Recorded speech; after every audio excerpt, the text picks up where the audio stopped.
Ask it. Ask it. Ask it. Ask it. Ask it.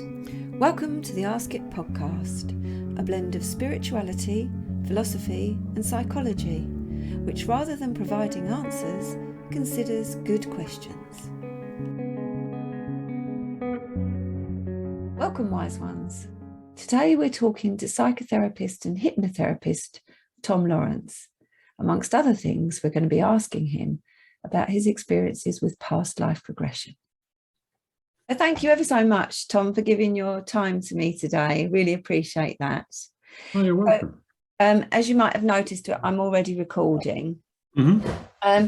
So could I ask you, my opening question that I ask to everybody, how would you introduce you? How would I introduce me? A drum roll, a Mexican wave? No, something a bit more sober.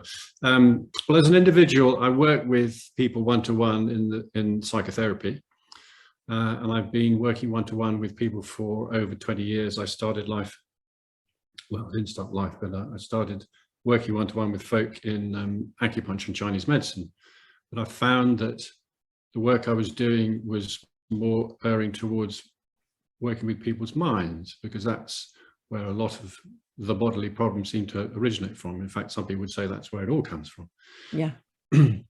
So I started training in hypnotherapy in 2010, and that was fantastic. And I then did some training in past life regression, which I think is why we're having this conversation. Then I trained in the Human Gibbons approach to psychotherapy and counselling.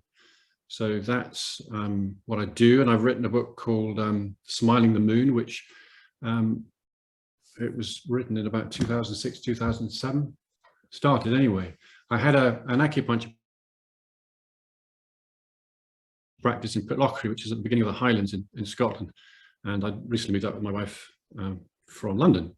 And I thought, well, I've got time on my hands. Ironically, how else can I earn some money? As you may or may not know, writing a book generally doesn't bring in much. So I thought, well, I have some really wonderful and interesting conversations with my acupuncture patients. Maybe I could write a self-help kind of a book. So I sat down and started, my fingers hovering over the keys.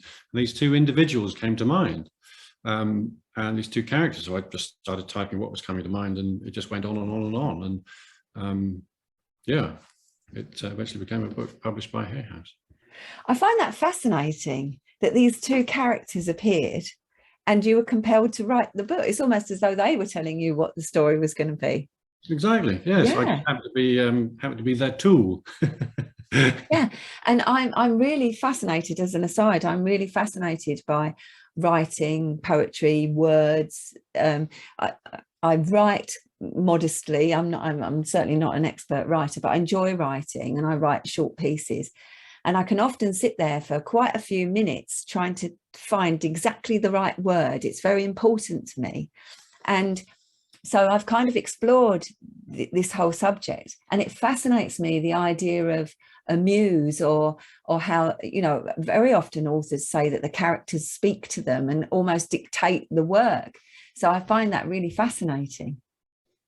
Well, it makes sense to me when authors say this, that they're to put it a certain way, connecting with a stream of consciousness, because the likes of Benjamin Lippert and Sir John Noble, I might have got that wrong, but people have been working with in the science of the brain for a long period of time, 20, 30 years.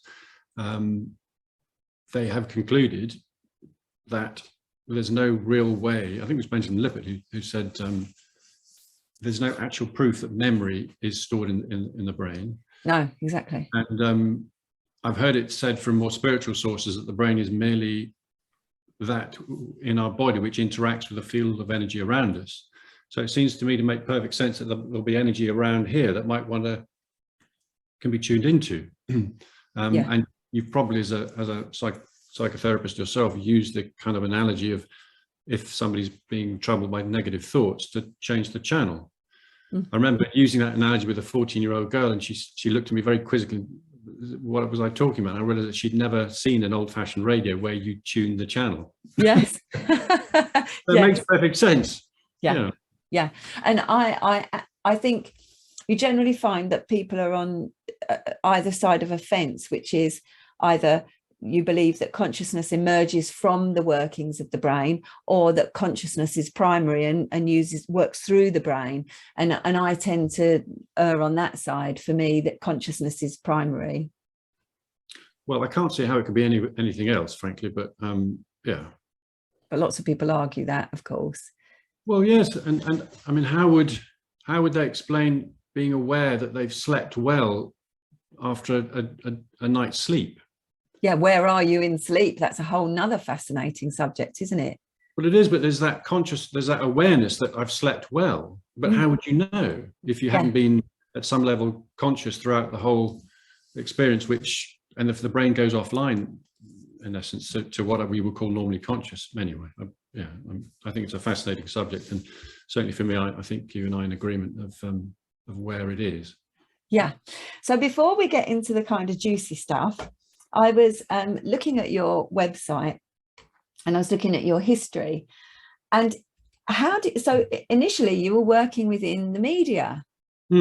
Yes. So how did you get from there to where you are now? Talk to me a bit about that journey. How did you get from there into acupuncture and herbal medicine? Well, I was very blessed when I went up to London to make my fortune after university.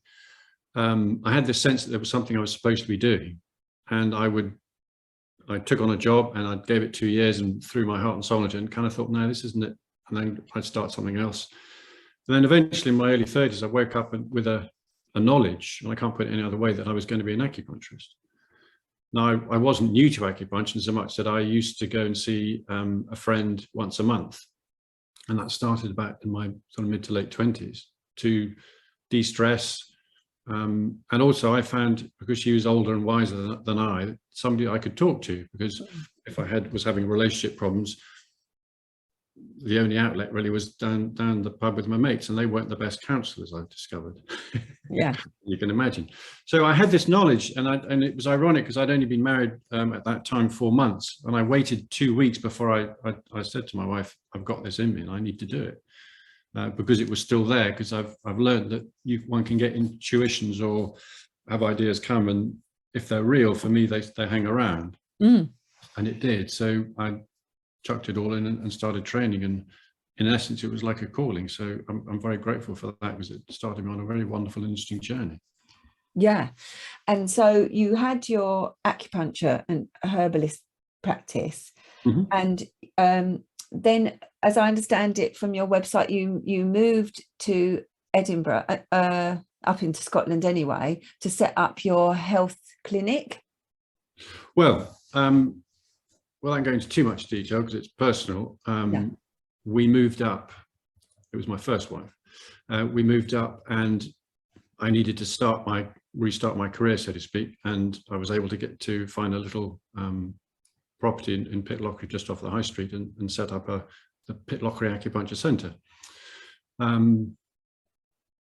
And unfortunately, it didn't all work out the way we would have liked, and I therefore moved to Edinburgh and started a new life, and met somebody else, having finished with my first relationship. We divorced, and that's how I ended up in Edinburgh. We started a new centre, which had to close after COVID, unfortunately, because it was a not-for-profit and we didn't have any big finance behind it, and the landlord still wanted the rent. So I'm now working from home very happily, actually. Yeah. Well, I kind of admire you, because it was 2 quite serious knockbacks, and yet you still keep going. Well, as my Chinese face reading tutor said, you've got determination, Tom. And it's, you know from reading novels that somebody might be described as having determined chin.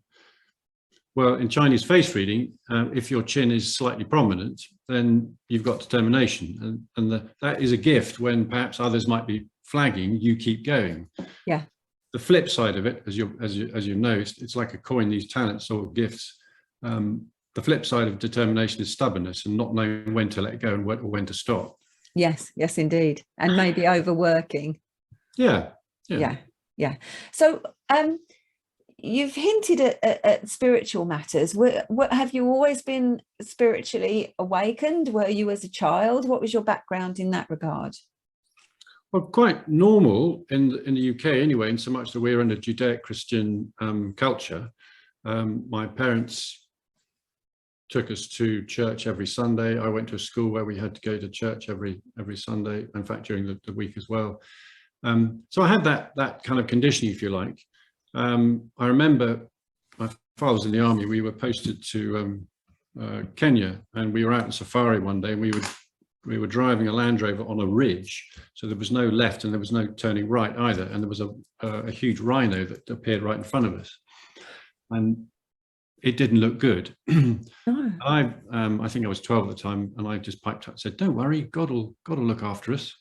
I mean, possibly to reassure myself more than anybody else, but anyway, the rhinoceros snorted and turned around and wandered off, so no problem.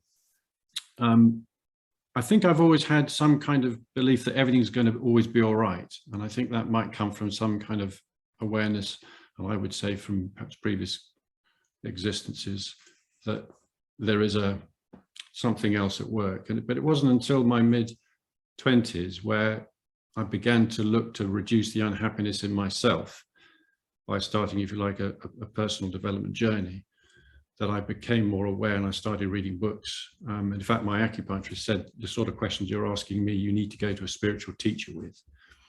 And she said, there's a man that I read and go and visit. He's called Barry Long. He's in Australia. So I would suggest you listen to some of his tapes of him teaching and read his book. So I did. And he's one of these individuals who they're so clear inside that they're emanating an energy which just being in their presence is healing. Yeah. Yes. Are you familiar with Dr. David R. Hawkins, the Power versus Force? Yes, I am. I've got the book somewhere on my bookshelf. Yeah. Which we can't see because you've got a screen behind you. Yeah. Virtual or otherwise. So he would, the great thing about David Hawkins, I'm really a big fan of his work, is that he put the spiritual dimension and all a human experience onto one line. Yeah. Graduated from 0 to 1,000. So the likes of Jesus and Buddha and Zoroaster correlated at the level of 1,000. And I would have put Barry Long either up there or very close. In fact, David Hawkins himself, clearly from all the books I've read of his, went either very close to 1,000, but certainly was able to speak of the experiences of what it's like to be at that level. And I think all the major avatars of the world, like Jesus and Buddha and Krishna, what have you, are talking from a place of such purity and clarity, because they're not weighed down by the negativity of jealousy and anger and frustration and fear and grief and shame and guilt and things like that, which impede our ability to be, yeah, to be the pure, reflect the pure being that we are. And I think the spiritual journey is about clearing away the impediments that prevent you from being that pure being that you are. Yeah, it's really interesting what you're saying, because this morning on the live show I was doing a piece about forgiveness, and it was a reflection and a discussion rather than a look, this is the way to forgiveness, because it's very, very difficult to forgive. And we were talking about how you can forgive minor misdemeanors perhaps, but if you've been abused or tortured, or if it's generational trauma that's come down the line, sometimes it's really, really hard to forgive. And some people were quite offended by what I was saying, which is that you forgive for yourself because you release those energies in yourself. You're not because whether you hate or love your abuser makes no difference to them at all. Once that's passed and that's in history. But if you're carrying hate, you're affecting yourself. But it's very, very hard to get to that place, and understandably so. And I think I completely agree. I think the difficulty for the human ego is to let go of what it perceives to be its right. David Hawkins helped me with this in his description of the ego, which is the programming all living things have to take in energy from external sources and bring it in, and we do it through food and water. and plants do it through drawing up water from the earth and synthesizing the sunlight through photosynthesis. Every living thing has to have energy coming into it, and the ego is a programming in all living things to take energy and bring it in, so it's acquisition. But it's also, as he pointed out, it's about preserving what is. So a lion will walk around a 20-kilometer territory and mark it with its scent, basically saying, if anybody else comes in here, I'm going to fight you to the death, because this is how, this is where I get my living, this is where I get my sustenance, and I'm able to survive. And so that's a holding on. And in the human animal, we have that extra dimension of self-reflective consciousness, which other animals don't have. And so it plays out in ideas. And so if I say this is the way something is, and somebody says, well, no, it's not, my ego will say, well, no, this is the way it is, and let me tell you why. And we get this kind of, well, this is how we end up in wars. Yeah. So there is a movement in us to preserve our right to hold on to a belief, and that can feel too big to let go of. And you're right. I mean, I work with folk about forgiveness and endeavor to help them see that forgiveness is about not holding on to anything against another human being. Because if I'm feeling hatred or anger to somebody, as you know, all I'm doing is making a poison and drinking it myself. Yeah, yeah. It's not harming them. They don't know about my anger or frustration. Yeah. And I did this with a client, but we'd had good rapport, and I'd seen him several times, and we'd had shared humor, and I use humor quite a bit in the workplace. And he said, I'm really bloody pissed off at the bank. I'm really angry. And I said quietly, God, the bank must be really shaking its boots. And he laughed and laughed and laughed and said, thank you, Tom, good point. Yeah, well, that's true. Yeah, that's exactly it. But it's always I hate the word, it's so overused, but it is a journey too, isn't it? It's not something that you can just decide like that in your mind. Yeah. And I think, as your point, there has to be a certain amount of self-value, that you don't want to carry that load of anger or that lack of forgiveness in you, because it's only harming you. Excuse me. Yeah. So let's move into what the reason I wanted to talk to you, which is past life regression. So I noticed on your website that you're not offering that anymore. So I was intrigued by that. So is it okay to ask you why you don't want to offer that anymore? Absolutely, yes. So when we had the health centre, Healthy Life Centre as it was in Edinburgh, there was space in a room at the back where I practiced from, which was lovely and quiet. And so I was able to do work that requires a level of, well, generally speaking, requires a level of quietness. And if you're with somebody for 2 hours, which is how long a past life regression takes, or should take, you need to be undisturbed, or as much as possible. I mean, birdsong's lovely, of course, but if you've got traffic or whatever, and since having to move out of there, my study where I work has a quiet window at the back, but there is front, and also that we had other people working. So on closing the centre, the 1 or 2 people who literally had, that was their only source of income. We have a room at the front, which was my wife's art studio, and she'd moved out and made that room available for 1 or 2 colleagues to be able to use that. And so there were other people coming in, and we've got, we live in an old house built in 1832, old flat, and the floorboards are in dire need of being quietened, because whenever anybody walks up and down, it just makes a hell of a noise. Yeah. And also there's an entry phone here, and I just thought I can't offer something that requires people that kind of level of peace and quiet with the entry phone going off, with delivery guys delivering and people coming in and out. So it's more for practical reasons, really. And also it can be quite difficult to be able to schedule in 2 consecutive hours, and it has to be done, 3 or 4 months in the future, generally speaking, because the area is busy with helping other people. So it's not for any other reason other than kind of practical reasons, really. Yeah. Oh, thank you for that. Right. So how did you find your way into past life regression? How did you decide that you wanted to do that? Because not all hypnotherapists go down that road. Well, no, I mean, it was a kind of came out of some reading I was doing for my own personal journey. I picked up a book called Journey of Souls by Dr. Michael Newton, and what really convinced me about it, I was quite open to the idea anyway, and as most of, apparently the majority of the world's population are anyway, open to reincarnation, as they call it, or occurrence. So I picked up this book, Journey of Souls, and it's he was a very skeptical psychologist in the United States, and didn't believe in consciousness surviving death, didn't believe in spirituality in the slightest. It was all the here and now and science, and that was it. And then he realized that with one or two of his clients, he wasn't able to move them on after 2 or 3 years of work. And so he started using deep hypnosis techniques. And they began to tell him things that he realized had absolutely no relationship with their current life, in such detail that there was no other explanation. Now, being a good scientist, he cleared his desk and said, well, I'll investigate this. I don't believe in it, but I'll investigate it. Mm-hmm.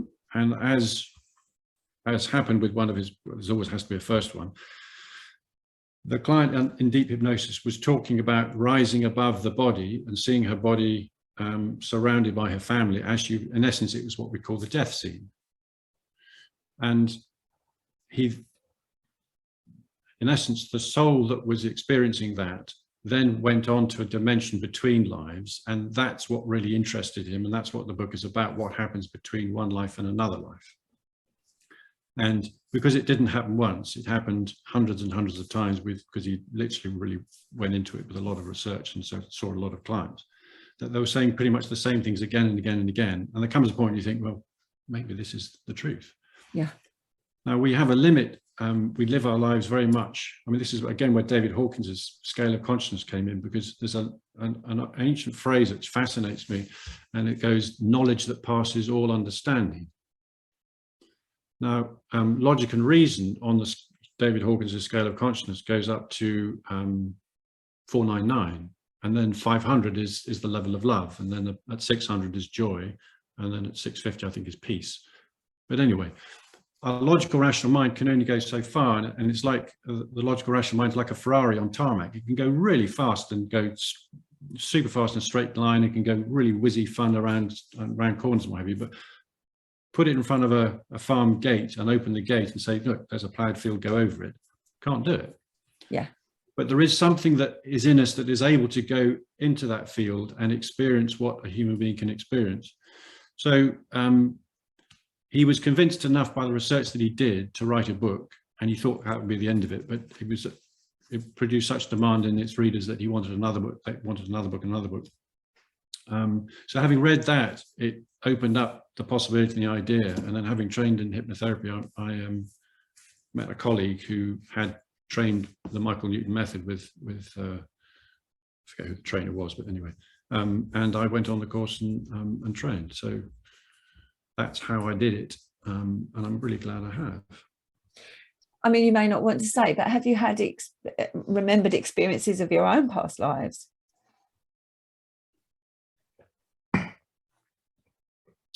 Yes, I've seen a life where I was a slave in Roman times. Thankfully, I was a well-treated slave, and luckily it seemed that I was in quite an intelligent body and was quite well respected. So yeah, I remember seeing the sandals and the dusty. I've been in a life where I was a rather alcoholic writer. And I mean, to your point earlier, I have a great interest in words and the balance of sentences, what have you, so maybe it comes from that, I don't know. I also had a life, it seems, of a very successful, financially miserly character. I think I would even put Scrooge in shame, and I died a very unhappy man with yeah, nobody around me. Kind of served me right. So I had that experience, and it was interesting reading Journey of Souls, because although the souls that he was interviewing were speaking of, there is a volition, there is a they can choose their own life. There's also a sense that the life is already chosen for them, and apparently we go to a place that logically we would say is like a screening room in our world, and we get snapshots of 2 or 3 lives, and we choose the one that's going to give us the lessons that we want to learn. So obviously, as a soul, I wanted to learn what it was like to be despised in a miserly, as being a miser of some kind. So yeah, we set up these, although we obviously we're not born with the conscious memory of, or the ability to recall why we chose that life. And now and again in clients, when I'm working with them, they said, why did I choose this life? I mean, it's crap. And so, well, it might feel like that now, but just you wait. And I've not met anybody who's not been through some form of hardship who hasn't kind of said, yeah, it changed me for the better. Yeah. Yes, that is the only reward of suffering, isn't it? If you can find the meaning in it on the other side, as it were. I've said this story before, but when I was about 4 or 5, very, very little person, I used to spend ages trying to work out where I'd been before I'd been me in this body. And there used to be a phrase that was said to me, before you were a twinkle in your dad's eye. And I took that literally, being only 5 years old, and thinking, okay, so before I was me, I was a twinkle, but what was I before the twinkle? And it seemed absolutely factual, and I was absolutely sure that I had existed before coming into this body. And as I say, I was 5 years old and I would have those kind of thoughts. And then many, many, many years later, I met a hypnotherapist. I've trained myself in hypnotherapy, but I met another hypnotherapist, and she did past life regression. And we did a session, and there were 3 lives. One I can't remember at all. And one I just had glimpses of being in a mud hut and just a pallet kind of thing to sleep on. But that wasn't really strong in my mind. And I was a little bit skeptical, I must admit. But the final life, I was a printer, and I could smell the print of the books. And I was having tea. There was this image of having tea in the garden with my wife. I was male. And her name was Emma. That came really strongly to me. And there were other things that I can't remember now. But what really convinced me was this overwhelming smell of the print and the feel of the books.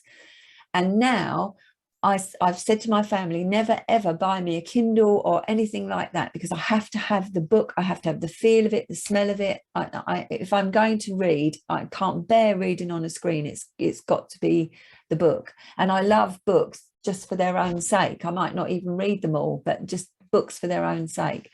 So to me, that has a resonance with me.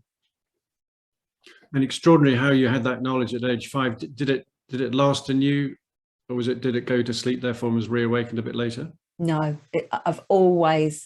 my family used to call me weird, and I've always been attuned to more than the material, let's put it that way. Yeah. And that's taken different forms as I've grown up and had different interests. But yeah, I would say I've always been spiritually aware, really, right from a tiny, tiny little dot. Yeah. Fabulous.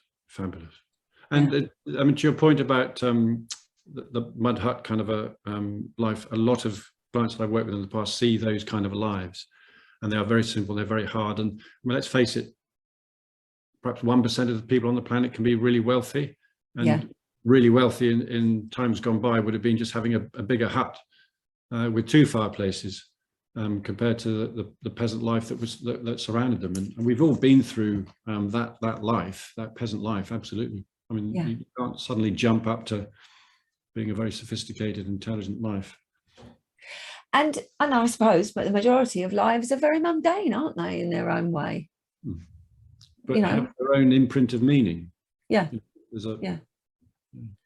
So do you think that we are actually remembering our past lives, or do you think we're tapping into some kind of collective consciousness or akashic record, as some people like to call it? What's your view on that? For me, we are all connected in the field of consciousness, but somehow we have a mark, M-A-R-Q-U-E, with a particular area of it, if you like. And that is where somehow energetically memory is stored. And it's only through changing the brain waves such that they slow right down that we're able to connect to that level of energy in which it's stored. So for me, that's how it is. It's all part of the whole soup of that field of consciousness behind everything. And I think that's, there's a expression, I think it's in the Bible. It is, the sins of the father shall fall upon the generations yet to come, or something like that. It's a recognition that that which an individual has not resolved in their life, they've not healed, will be left energetically for future generations to have to pick up. And that's why, to me, the perception is that life's getting harder and harder and more difficult. At the same time, there are wonderful new benefits and discoveries of not only human consciousness, but other things too. But there is this burden, I think, that we all have to take on, that becomes part of the collective karma. And in that, we also have our own personal karma that we're working through. Because as you know from your own life, there are various choices that we make. And the field of consciousness is set up to enable us to make any choice we like. And whenever we choose a particular path, things begin to move around supporting that path. And I've slightly forgotten the beginning of the question, actually, now. I'm beginning to ramble. No, that's great. That's great. My mind's going in all different directions. And it was interesting, your take on that, because I was listening to a podcast the other day and somebody said, you know, we think that we're evolving all the time and things are getting better, but actually not necessarily. So I was interested in what you said there about the sins of the fathers, and that, you know, we all know about generational trauma and those, and even behaviors are passed down, aren't they? If your parent can't manage anger, then you haven't learned how to manage anger healthily, and so on and so on. And I call it the hot potato that's passed down all through the generations until somebody says, actually, you know what, this is stopping here. I'm not doing that anymore. Yeah, absolutely. Yeah. So when you've worked with clients and you've regressed them into a past life, are there any that have really stood out for you? Are you skeptical? Are you completely convinced? Where are you with that? Yeah, there's several that stand out. Excuse me. I mean, I think there is mention on the website of a young lady who came to me. She had a phobia of water and didn't drink any water, and felt nauseous watching other people drinking water. And of course, in every shop in the high street, you find little bottles of water people can buy. So it was all around her.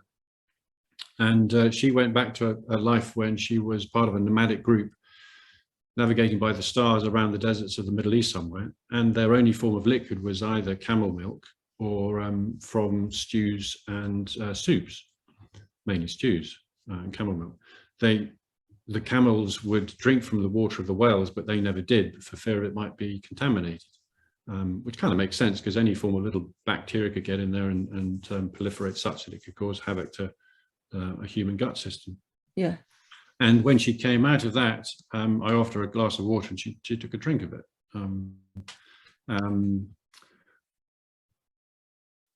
I've had an individual who came to me because they had a fear of death, and in the time that we had, we were able to go through 3 lives, and she saw the souls that are in her current life, sisters, best friends, family, mum and dad, uncles and aunts, what have you, were with her as souls in different lives, playing different parts in all those 3 lives. So she got to see that, in essence, at some level, death is only the death of the body. There is something that continues, and therefore, in her mind, there is no death, because that's her conscious awareness, if you like, that she was able to perceive from one life to the next. So that was greatly reassured her.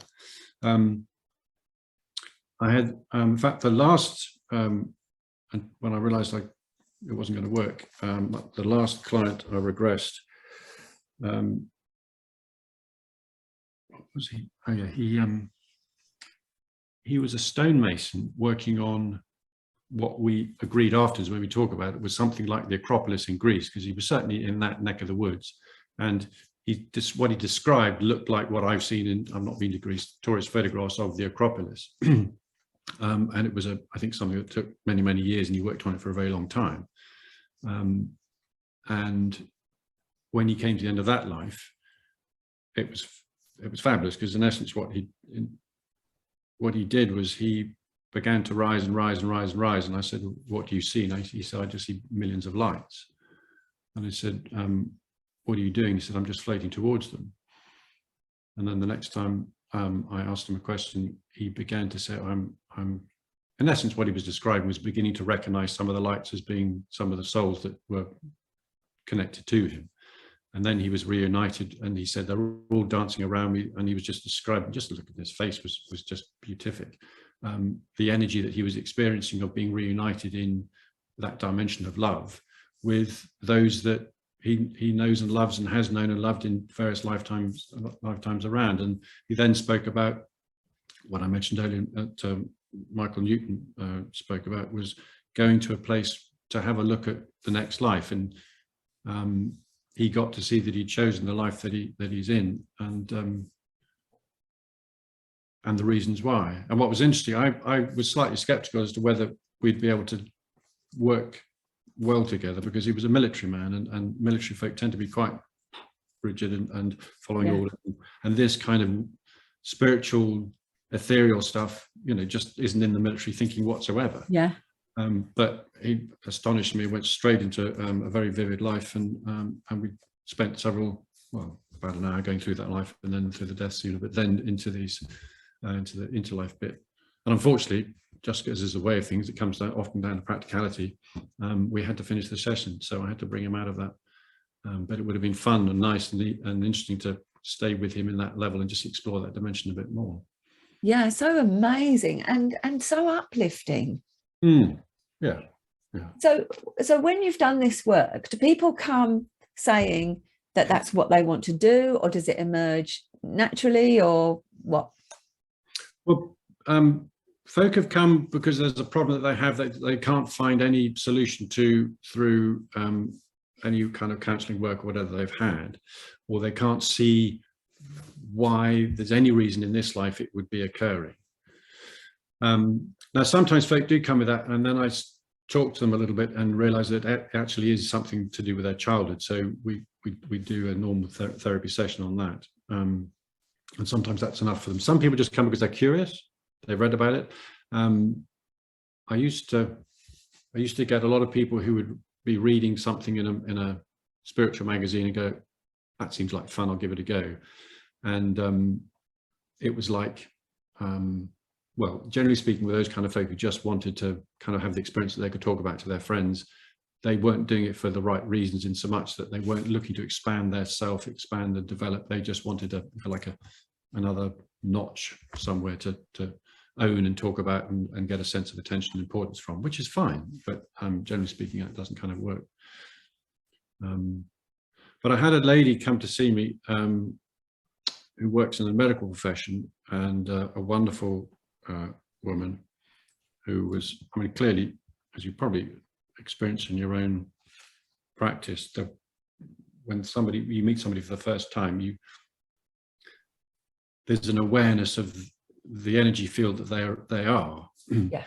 And you immediately meeting this woman, that she was an old soul.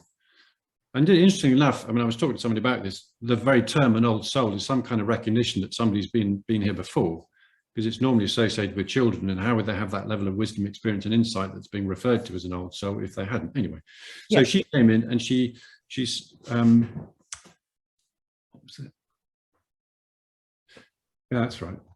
I can't quite recall, this was several years ago, the reason why she came, but when we were talking, because there's always a little bit of an interview before, I just want to check the reasons why they want to have this experience and what they want to get out of it, so I can make sure that they do get exactly what they've come for. She said, there's a presence standing on my right. It feels okay, but I am slightly concerned about it. And this is before she was in hypnosis? Yeah. She just has this sense of this presence? Yeah. Anyway, we talked about it. She said she was happy to go ahead, and it turned out that this energy. Are you familiar with Dolores Cannon's work? Yes, indeed I am. Okay. Yes. So this, to me, I mean, I didn't know about Dolores Cannon at the time, but I realized afterwards. So this being that she was feeling, she was aware was an enormously wise, let's call them a guide. And what happened to her was that instead of going to a past life, there's a point at which I stop doing the the deepening process of somebody relaxing enough, and then I say, what do you see? Yeah. He said, I'm on. In essence, I've got it written down somewhere because I take notes, but she was on a planet. It seemed to be a crystal planet. She was describing all these crystal structures and she was describing spaceships. She was describing that she was part of a group of souls, beings, or whatever, that are all about healing, all about raising the vibration. And I asked her what was the name of this place, and she said, I think she called it Arcturian. Now, I think there is a place, or there is a reference, I've Googled it, there is a thing called Arcturia, and this being was an Arcturian, and was teaching her in this life about, how do I put this? Using spheres of light to put into people to help heal them. The sphere of light being a higher vibrational energy that will influence the tissues around it, such that they will begin to rise their vibration and the sickness will begin to disappear. I think she was a cancer nurse, actually, so that was quite interesting. Wow. So that was something pretty weird.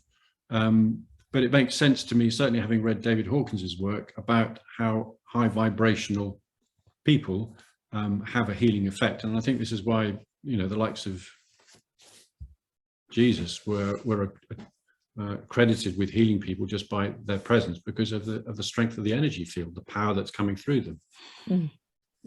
On that subject of light, I remember hearing a story of somebody that had, and I'm very skeptical, but it said that they'd had an alien encounter. They were in hospital and they'd had an alien encounter, and this being did exactly that, brought out some kind of instrument that was just light, and rubbed it over whatever the issue was on their body, and brought about a healing. So I've heard of and there's so much in alternative healing around that subject, the way that light is important in healing.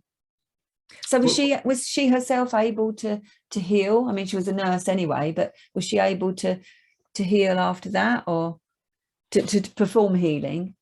I didn't follow up with her because I tend not to. It was kind of time really, but I did say that if she wanted to explore that more, by all means come back. But she lived she lived several hundred miles away, and a boat trip or two away. So I think for practical reasons, but I wouldn't be surprised if, you know, as I spoke about, when she walked into the room, I could sense an energy field which is, for want of a better putting, above average.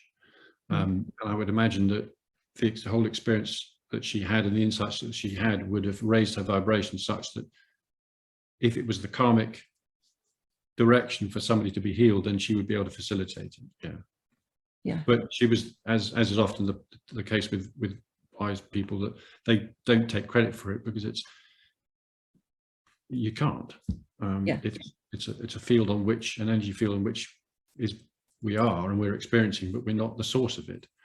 So we can't really take credit for something that's there that we didn't make.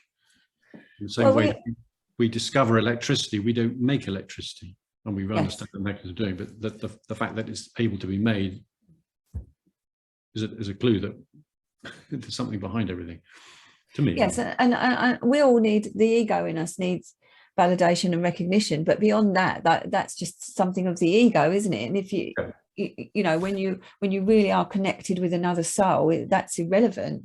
You just want to be of service and of use, and that's enough, really. You don't have to spout about it, as you say. So there's so much literature out there about the subject that you spoke about earlier, which is people having phobias and not being able to find any cause for that phobia in this life, even though they go back to childhood. There doesn't seem to make any rhyme or reason of that. And then they go back to a past life and find out why they've got this phobia, as you say, about water or whatever it might be. And then they're free of that. As you said, that lady came straight out of the hypnosis and could drink a glass of water. And really, I suppose from the aspect of healing, it doesn't really matter whether that's the truth or not. It's just what an amazing mechanism that we can get rid of something so intractable just by giving it a story in a way. Yeah, it is astonishing. It's extraordinary. It's the difference between knowing something one way and then in essence it's been completely reframed into something completely different, which of course changes the structures that put that problem in place in the first place. So that's phobias. If we can move more into the physical body, do you think that we can use hypnosis to bring about physical healing? Could you talk about that to me? Absolutely. I mean, I've not read and looked into medical healing as such that much, but my belief is that the energy that provides the atoms and molecules in the structure that I recognize as a body, I mean, let's call it electromagnetic field. Electromagnetic fields can be influenced. And the electromagnetic field of me being anxious compared to me being calm is discernible. Yeah. And if an organ or an area of the body is, let's say, slightly out of sync, energetically speaking, then the cells that derive the energy from that energy field to replicate themselves will replicate themselves in a different way than if the energy was pure and vibrating perfectly. Just going sideways slightly. Should I admit this? I did a shaman healing course a long time ago, and it was a wonderful experience. And I met the shaman from Peru, and I said to him, what is it that you do? And he said, well, the human experience is like a river, and it starts high up in the level of spirit, like a really clear small stream tumbling down the mountainside. And then it goes into the realm of the mental, and then the emotional, and the physical. Yeah. And that's the stream becoming a river, then flowing into the sea. And he says, as a shaman, what I'm endeavoring to do is to stick my finger as high up the stream as possible so that the ripples have the longest effect. Fantastic. So, yeah. So my belief is that if you work at the level of mind, you're going to be able to heal the level of mind and the level of the emotions and the level of the physical. I can't pretend to work at the level of spirit, but I do know that if it happens, it's going to heal the mental side as well, and the physical. So because the mind is a powerful energetic manipulator, if you work at the level of mind, it can change how the energy field of the mind is over a particular thing, then the body's going to be affected. And quite often, I mean, to me, so our brains are set up to get our attention to do things like we're a part of the brain is monitoring the bloodstream, and when the nutrient levels in the blood drop, it motivates the feeling, we get the feeling of hunger, and that's the brain saying go and get some food. The same with thirst, that's the brain communicating to us. And also we have the emotional needs that the brain's looking out for us to get. So if somebody's feeling lonely, that's the brain saying go and get company, because we instinctively know that we survive better if we're part of a group. Yeah. So if there's something in our psyche that needs healing, to me, it seems perfectly reasonable that the body will, or something will produce a pain or a growth or something that needs healing, needs letting go of. And in essence, what that means is changing the energy field around that particular thing, because it's crystallizing such that it's causing a physical disharmony, a physical problem. So if you're working at a higher energetic level than the body, which would be in the mind and the emotions, then it can have the possibility of changing and healing it. Yeah. But it's not, I mean, I would love to say I can heal people, but I can't. It's not up to me. If something happens in the work that I'm doing, that's great. But if it was up to me, then everybody would walk out of here healed. But of course, that's not up to me, so they don't. Everybody walks out better than when they came in. But so yes, to me, physical ailments can be healed. In fact, I mean, I keep referring to Dr. David R. Hawkins. He had apparently 48 different diseases, I think the most severe of which was ulcerative colitis. And he was able to heal himself of all those, including really bad eyesight, over a period of a couple of years, because he then realized that this was possible. So he was working on the level of mind and energy, if you like, through mind, to heal his physical ailments, and they all disappeared.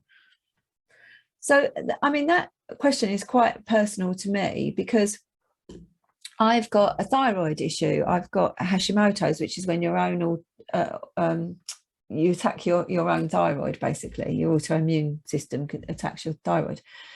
And I've regularly, every week I have acupuncture and herbal medicine, I tried homeopathy, all sorts of other things.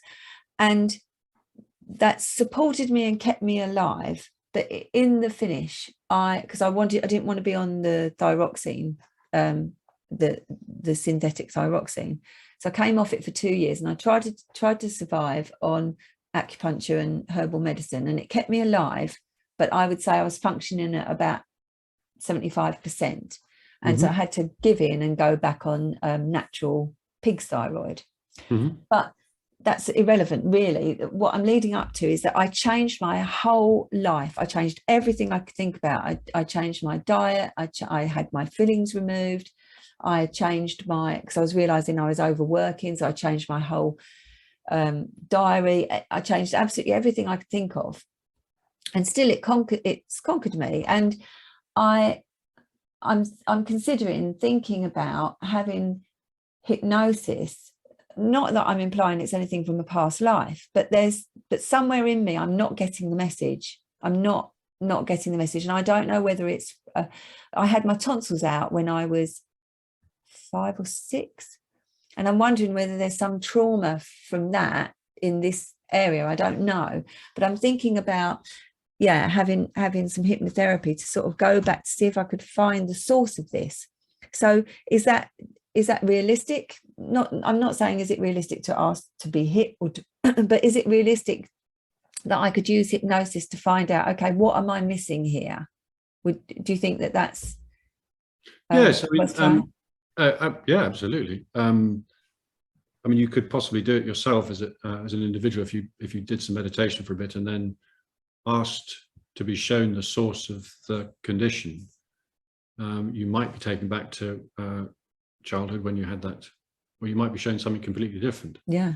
I think it would depend on how you approached it, but certainly you could, if you found somebody who you felt comfortable with, then in essence they would have you go into a very relaxed state and then ask for you to be shown the origin of that problem. And my take on it is that if it's right for you to see it, then you'll be shown it. Yeah. If you approach it with all humility and the humility of, I want to get rid of all the things in me that are impeding me from being the best version of myself, but not in an egoic way because you want to attain something, but because if every human being on the planet is calm and relaxed and happy, we have a happy planet. Yes. And so if we can all let go of the impediments to us to being that emanation of joy and love and what have you, then the world's going to be a better place. Everybody's going to be. So if you're approaching it with, I want to be the best version of myself, to be a better vibrating influence into the atmosphere, then I would, if it's your karmic destiny, then you'll be shown it. And Yeah. And I'm also fascinated by what you were saying about healing eyesight, because I saw, it's old now, it must have been in the 80s, I think, I saw a documentary about past lives. And there was a woman in hypnosis, and she was remembering her life, and they held out a map and they showed her, and they were asking her, where is this on this map?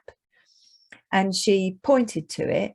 She was looking at the map. This was just as she'd come out of hypnosis. And then somebody said to her, you're seeing that without your glasses. And in her normal everyday life, she couldn't see anything without having her glasses on. And yet as she came out of hypnosis, she was looking at this map and clearly saying, oh yeah, it's there, and reading the map. Fascinating. Well, I mean, I forget what the modern term now is, but people who have multiple personalities. Yes. Each personality can have different health problems. Yes, can be diabetic in one. And yeah. So how do you explain that? I mean, that's just crazy, isn't it? Well, again, to me, I mean, to put it all back to the same thing, it's about the energy field that is creating that personality. But I mean, I do know a little bit about eyesight, so much that I got interested in when I was doing my acupuncture training. We had a doctor come in and talk to us, and he spoke about William Horatio Bates, who wrote a book in, I think, 1926 on how to correct your eyesight without glasses. And he was a man way ahead of his time, because all his colleagues were basically wanted to prescribe glasses. But he pointed out that because the eyeball is moved around by the ocular muscles in the eye socket, like any other muscle in the body, it's going to be subject to tension. Yeah. If we're stressed, and so that tension will slightly pull out the eyeball from its normal shape, such that the light will refract either in front of the retina or behind it, or one or two other problems. And if you work hard to relax the muscles around the eyeballs, and he does a lot of what he calls cupping, not cupping, palming, like this. The warmth of the palms relaxes the muscles. And when I'm aware, and I do wear reading glasses, but I've kept the same prescription for about 10 years. And I went to the opticians, and it was the end of about 2 weeks of being really, there was a lot going on. I think my mother had just died and what have you. So there was a lot of stress. And the glasses that I got as a result of that appointment, I can't wear now. And as soon as I put them on, I thought, this is awful. Yeah. I just worked on relaxing my eyes and just relaxing the eye muscles, and I'm still quite happily. And sometimes I notice that in bright sunlight I can read without glasses at all. Yeah. But it doesn't fit the model of what we're told, as is so much in this world, because, as I understand it, the glasses profession is used to be dominated by two huge companies, and one was about to take over the other. There was an article in the Sunday Times, I think. All glasses, sunglasses as well, are made, I think, now by one manufacturer, but they just have different brands. Yeah. And so an optician's job is to sell you glasses. It's rare that you'll find an optician who say, oh yeah, the Bates method, right, okay, yeah, do these exercises and maybe you won't need to have these glasses. Yeah, I've come across the Bates method, and I tried it for a while. I think you've got to be very, very dedicated. You do, yeah. But I certainly believe it's possible. But I mean, recently, I agree with you. Recently, I went to have my eyes tested, and they gave me a new prescription. And when I put the glasses on, it was just distorting everything. It was horrific. It was really horrible. And I took them back, and they said, oh, we're going to recheck your prescription. And I said, but it doesn't make any difference whether you recheck the prescription. I'm telling you that these glasses are not okay. And they wouldn't have it. They took them away and fiddled about with them, but they wouldn't have it at all. Well, it was just like I was talking Russian or something. They couldn't understand me. Yeah, I think I'm perhaps a little bit cynical about this, but I think what they do is they take certain opticians, obviously there's different ones, but certain opticians will take a reading of your prescription, so to speak, and then up it a little bit. And so they say, well, if you get any headaches or something, just wear them a little bit less, but you'll get used to it. And basically, when they say you'll get used to it, your brain will get used to it. Eyes are weak. Yeah. Your brain will get used to making the images clear from the prescription we've given you, and therefore you're further into the I have to wear glasses. So therefore, inverted commas, they've got you. It's a bit like, well, it's not. That's a bit harsh. I was about to say it's a bit like a cocaine dealer giving a young person cocaine for free, and they try and they do it because thereafter they've got a customer. That's well, no, but I can't put them in the same sentence really. But I'm just painting a veil, painting a picture. Yeah. No, and I think I'm there with you. I think we're speaking the same language, and I've often thought to myself, why do they do everything in a darkened room where your eyes have got to struggle to see anyway? I find that quite suspicious as well. It's yeah. But no, it was when I said to them, but my eyes are just going to get weaker because you've given me a stronger prescription. They were just looking blank at me. They didn't get it. So yeah, it's not a training. No. So going back to this story that you told about the lady who was obviously on a very high vibration and had this presence next to her. What do you think about negative entities that attach to people? Does your belief system encompass that or not? Yes. In fact, I was working with a guy on Zoom, and this was psychotherapy. I was doing a psychotherapeutic technique, and he was from another part of the world where they're much more fluid, let's say, physically. Well, his origins were from the Indian continent, so where yoga came from. So his eyes rolled into the top of his head eventually, but he was kind of doing these kind of straight sort of hand movements, and I thought, okay, maybe he's just expressing himself through movement.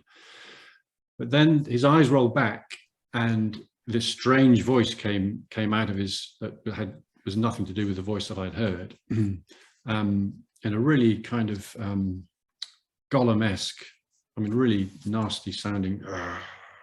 And basically the voice said, "I'm not going to let this man have any relationship with a woman."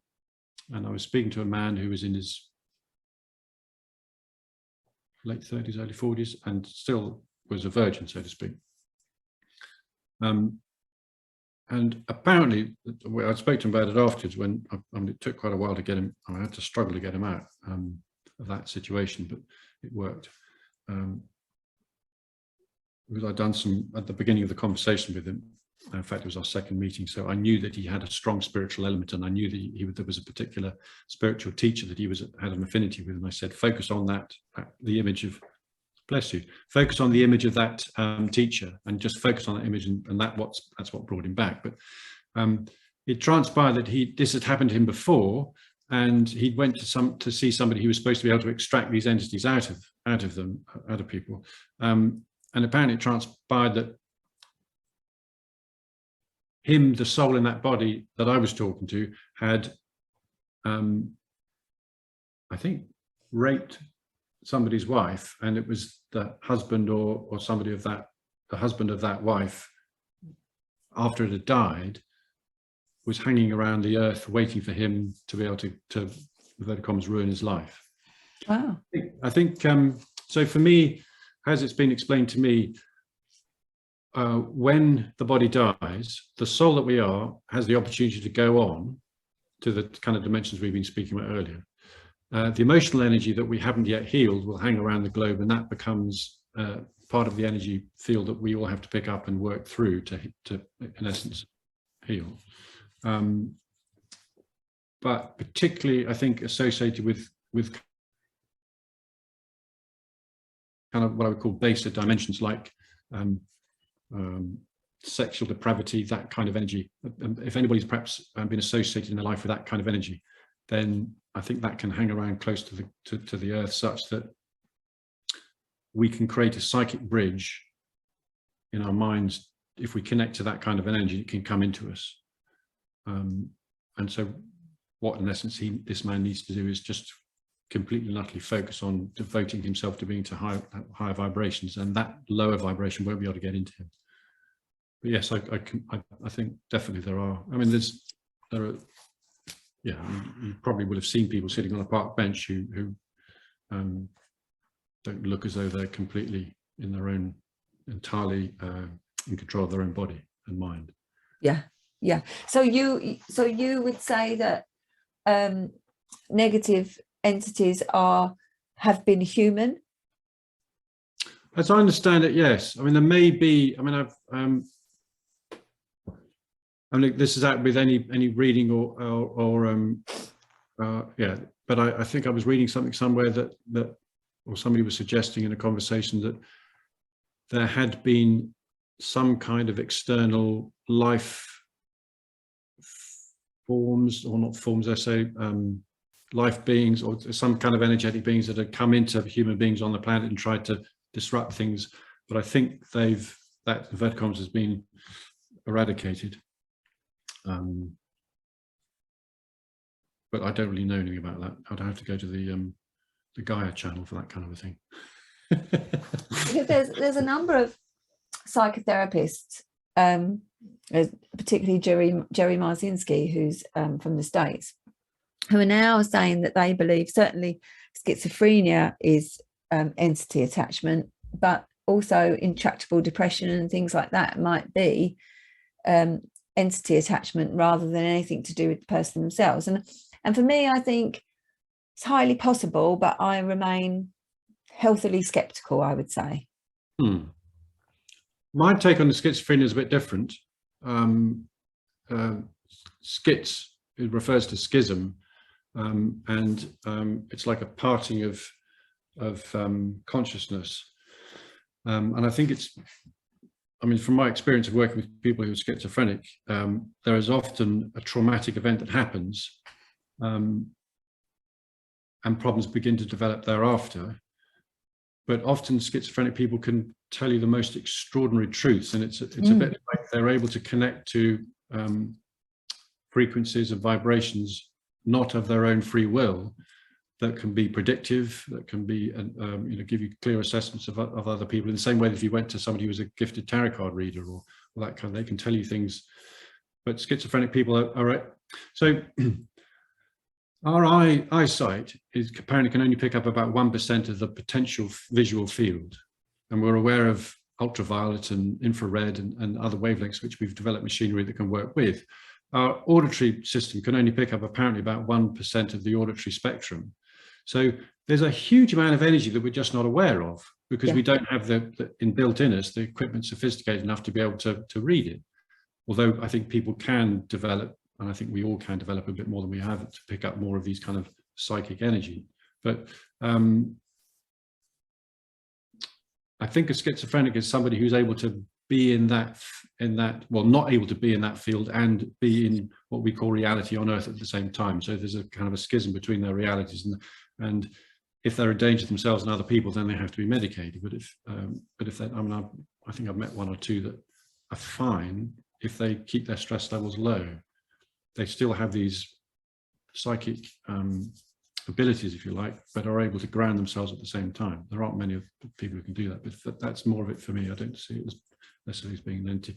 But I think if somebody is in a vulnerable state mentally, whether they given the label of schizophrenia, that could, and they could be an opening psychically for an entity to come in. I mean, in Michael Newton's second book, Destiny of Souls, he was talking to a soul that was describing endeavoring to connect with a loved one left behind. And the soul was kind of describing that a mind can be like a can of worms just wriggling around, and they have their energy is trying to align with this wriggling around, and when the wriggling around stops a bit, then they can come in and join, and that's when we get a sense of mum or dad or whoever it is that's died communicating with us. There's that connection that can be made, and I think if you have if your mind is vibrating at such that an entity can match that and come in, then I think we have vulnerability. But if we all stay focusing on a high vibration, focus on the light, then they can't get in. Yeah, I agree with most of what you've said in your take on schizophrenia. I absolutely agree with. For me, I've said many, many times, I think trauma blows open psychic centers. And I think that there are people that can manage that and people that can't manage that. And maybe, as you said, clairvoyants and mediums might have something to offer in teaching people how to be safe with that, how to open up willingly and to close down when you don't want that intrusion. So I think I err more on your side of the fence perhaps than necessarily entity attachment, but I don't discount that. But I'm the kind of person, I like to be open to all things, but really I can only go on what I've had experience of. And yeah, and I suppose that ultimately that's all any of us can do, isn't it, really? Absolutely. I mean, in my past life regression training, we were made aware of, and it seems to be not uncommon if a person has died in a very, very sudden, violent way, like an explosion or something like that, that it's like the soul kind of comes out of the body and goes, what the hell happened?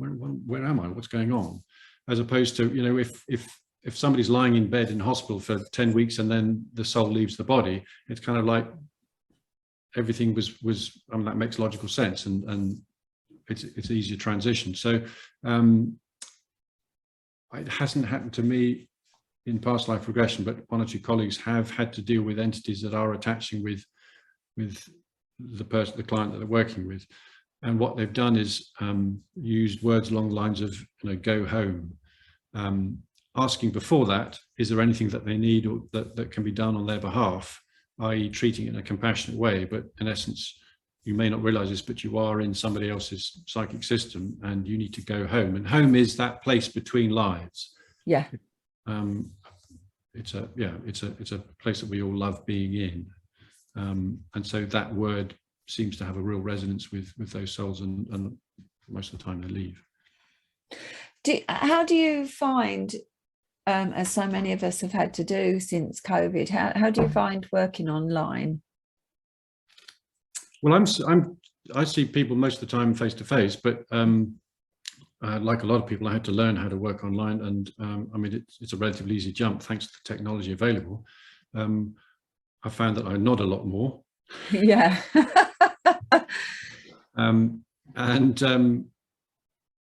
Yes, I'm aware that I have to demonstrate in more physical ways than I am listening. Yeah.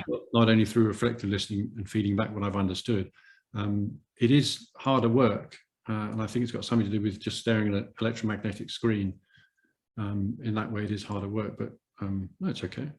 Yeah, I mean, I've had to do a lot of that, not so much now because we're out of it now, but absolutely, I don't like it. I'd much rather be with the person and be sensing them and seeing all their little nuances, and yeah, and I think as and when I get to having this hypnosis to see what it is I'm missing, that would definitely have to be in the room with somebody. I wouldn't want to do that over a screen.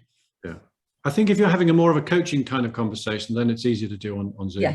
But if you're really doing a more psychotherapeutic interaction, then that I think is better facilitated face to face. Yeah.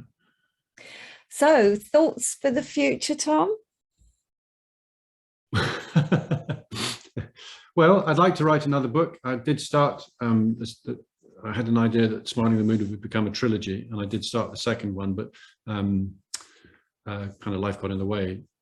It is, but I do see that I have to set aside the time to do it. Otherwise, it's not going to get done. I would like to do it because I think it's a wonderful way of being able to communicate ideas to people that can help change them. And I've had lovely feedback from readers saying that they've read it several times. They feel very comforted. They found it very helpful. I think somebody was suffering from grief, and they found it really helped them.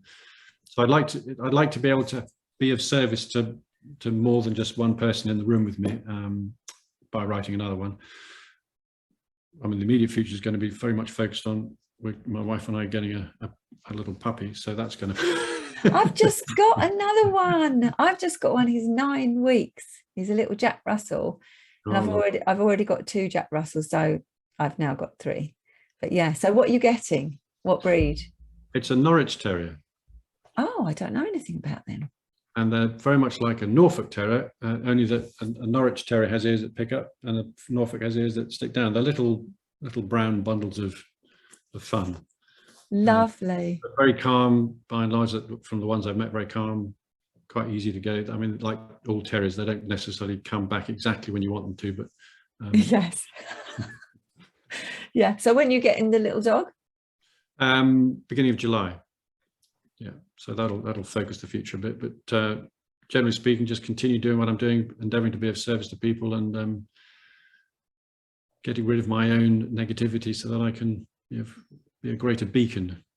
Yeah, so important. And that's I think it was Mark Nesty I spoke to, who's a sports psychologist. He said exactly that. He said it's not about all the people that we help or try to help. It's absolutely about evolving and growing as a human being. That's most important. I really took that on board reading David Hawkins's book Power versus Force, when he shows this scale between 0 and 1,000, because he said that I read the book for the second time in 2012, and apparently the average of humanity at that point was 206, and there was one person on the planet that was correlating at 1,000, and that one person, that one soul correlating at that level of power, was bringing up the average of something like 600 million people. And then apparently there were at the time 6 people on the planet who were correlating at 850. And again, that collective vibration was bringing up the average of humanity to the tune of something like 2 billion people or something. So every human being, the more we let go of the negativity and the negative emotions, the higher we rise, and the better the vibration, the better it is for everybody around us. That's the plan. So, yes. Yeah, because it doesn't feel like a very good vibration at the moment, I have to say. No, let's not read the news. No, certainly not. Well, not mainstream anyway. Yes, quite right. Okay, so thank you so much for talking to me. I think your book is great, and I'm going to get that myself, because I think so much wisdom can be imparted through story, can't it? Through narrative, rather than just direct parlance, as it were. So yeah, so good luck with the second one. And the trilogy, you must absolutely do that. Thank you, Lucinda. And as you say, create the space, and you'll do it. I'll follow your lead. Thank you. Okay, thank you ever so much, Tom. Hi everyone, if you like asking questions like me, please like and subscribe. Thank you.